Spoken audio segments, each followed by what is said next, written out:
Today on the newscast, the Great Reset, how the push for global government and a digital currency is growing, and why 2030 is such a pivotal year for this sinister agenda. That's coming up.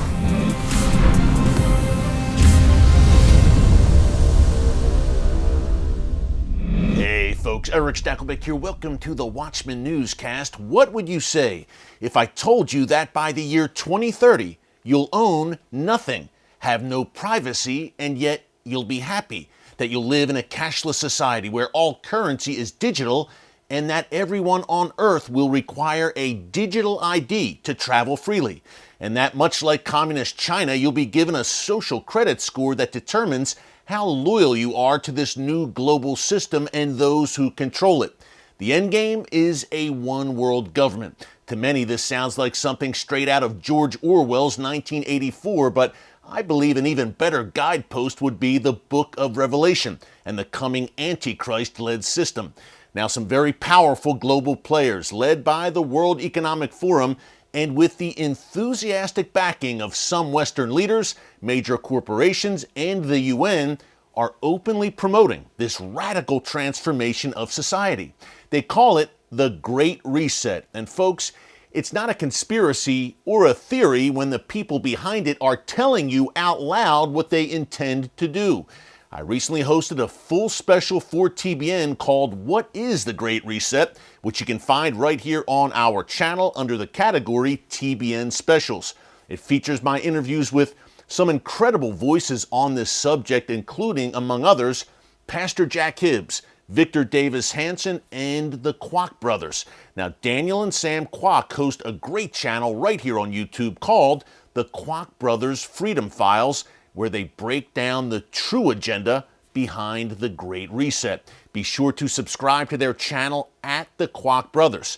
I spoke to them about why the year 2030 looms large for the Great Resetters and why a cashless society may not be that far off.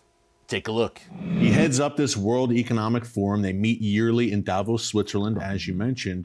But 2030 has been laid out by these great resetters like Klaus Schwab as a pivotal year for their agenda. Why is 2030 such a big deal for them? Yeah, well, I think Sam could speak a little bit more to this, but my initial thoughts for me is, they've got a plan.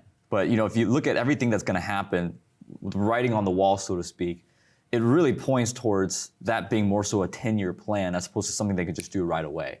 One of the things that we've discovered as we've been covering this topic the last 4 or 5 years is these guys are master psyops individuals. Mass psychology, they're masters at figuring out what they have to say, what narrative they have to push, what lever they have to pull to get everybody on board with their ideas. Right. And they understand that it's going to be a long process and it's going to probably resonate with the younger generation, which is why, him being 30, me being 28, we're so passionate about this because, we got to stand up. We can't just allow our generation to be taken hostage by ideologies that not only hurt scripture, not only hurt the teachings of Jesus, but also hurts our personal freedom, So, I do believe that's kind of the famous saying is by 2030, you will own nothing and you will be happy. You will own nothing and you will be happy. That's straight from the horse's mouth, from the World Economic Forum. That's the motto. That's the theme of the Great Reset. So the World Economic Forum released, I believe it's a 2-3 minute video where it made some predictions, critical predictions by 2030.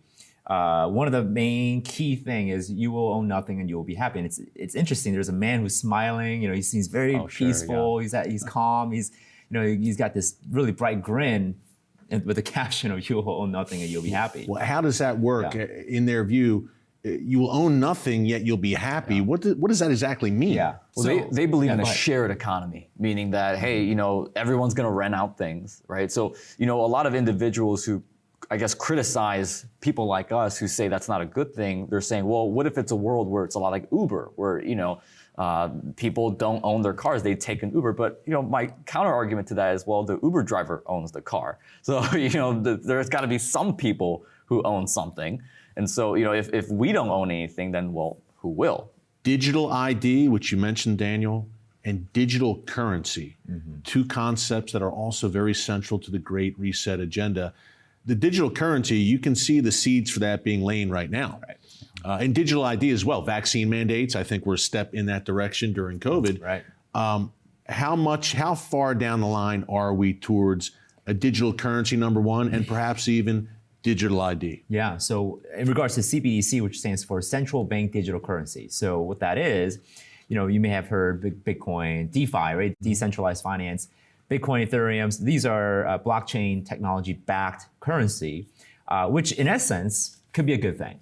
What the government and the central banks are trying to do around the world is harness that technology to then be able to create a centralized form where all transactions, whether it's made online when you go to the store or you go shop on Amazon, could be thoroughly monitored, it could be recorded.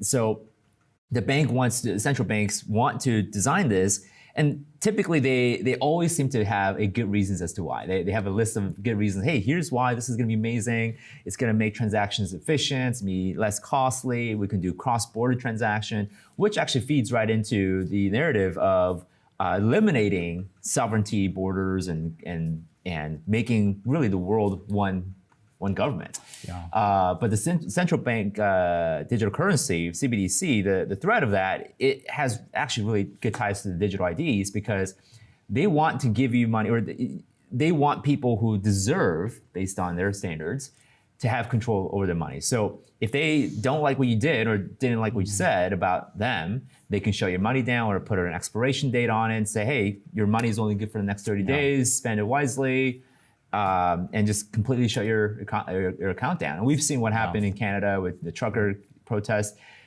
donations frozen like that, and they're taken away. Well, to give you an update is, it was one of the first things the Biden administration started working on and developing when he first got in office. I mean, literally one of the first initiatives was we got to develop this thing, and the digital currency, the centralized a cashless society seems to be the end game. And not only that, but as Sam said, it is control. But I believe the primary reason why they're wanting to roll this out so quickly is to create a global economy, a globalized economy, because that's really the step right before a globalized government. Thanks again to Daniel and Sam Kwak for those great insights. Folks, again, if you want to watch our entire interview, check out my TBN special, What is the Great Reset?, which you can find right here on our channel under TBN Specials. While you're at it, be sure to subscribe to Daniel and Sam's channel here on YouTube at the Kwak Brothers. And also, if you haven't subscribed yet to this channel, we'd love if you could join us here on The Watchman as well for daily commentaries for such a time as this. Prophetic times, Bible times, but through it all, God still sits on the throne. Thanks for joining us here today on The Watchman. Until next time, God bless you. And remember, never hold your peace. Hey everyone, thanks for checking out the Watchman Newscast. Make sure you hit the subscribe button so you never miss an upload, and tap the bell icon so you're notified every time a new video is posted. And don't forget to share your thoughts, insights, and comments below. Thanks for watching. We'll see you back here tomorrow.